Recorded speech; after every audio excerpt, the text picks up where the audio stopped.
We intend to make the small man, the small woman, the youth man and young daughters on the corner big.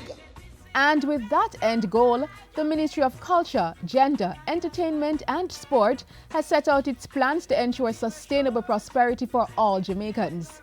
From tapping into the creative arts and entertainment to ensuring world-class sporting facilities for athletes, all in an environment that supports gender equality, the platform has been set. No one is sweet like Jamaica. Ooh, because I will not leave. Sweet Jamaica end up in a foreign land. Things we achieve, so we blessed by the Father mighty.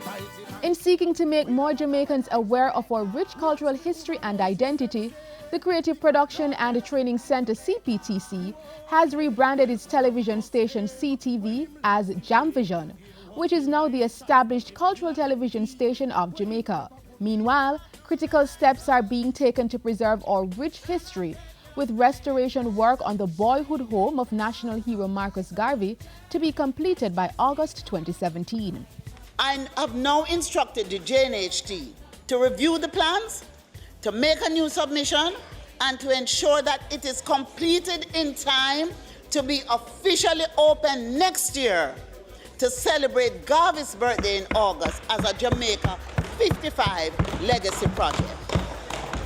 The government has also committed to expanding the Pinnacle lands in Sligoville, St. Catherine as a heritage site for the Rastafarian community. 6 lots will be developed from the 8 Pinnacle sites that will be declared by the Jamaica National Heritage Trust, JNHT. Cabinet has already approved the purchase of 5 lots, with exploratory work being conducted on the 6th. And with the age-old issue of reparations still not dealt with, the minister has re-established the National Committee on Reparations with a new name and body. Its new name will be the National Council on Reparations, and it will be chaired by noted history professor Vereen Shepherd and Lalita Davis Mattis, current chair of the JNHT. Entertainment is a big part of our culture and big business. This is why a new entertainment advisory board that comprises some of the most powerful individuals in the industry has been established. It is chaired by Lenford Salmon and Deputy Chairman Gussie Clark. The board is charged with harnessing the wealth from Jamaica's entertainment ventures. Meanwhile, discussions are to get underway shortly with the Minister of Tourism on a standards document to determine what is served to our visitors as Jamaican entertainment. Our aim is for every visitor who arrives in Jamaica to experience the distinctive sound and images of our Jamaican music. The magnitude of the ongoing violence against women and children in our country is cause for alarm. Measures to address domestic violence and gender-based violence continue to receive our uppermost attention. And the ministry, working together with civil society organizations and the business sector, will be mobilizing all sections of the society to join hands to combat this social ill.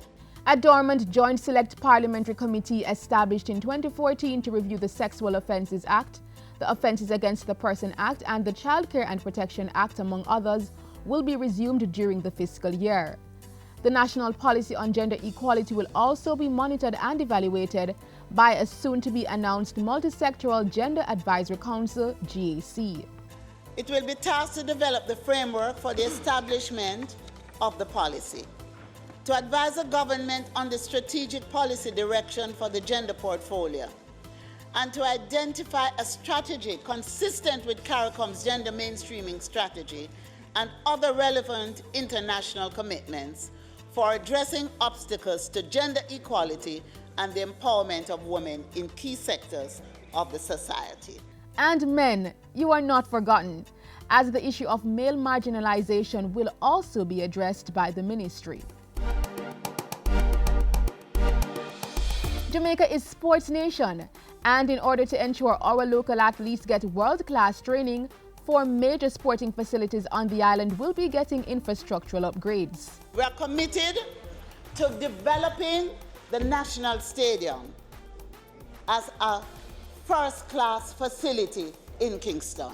We will give support for the development of the Herb McKinley Stadium.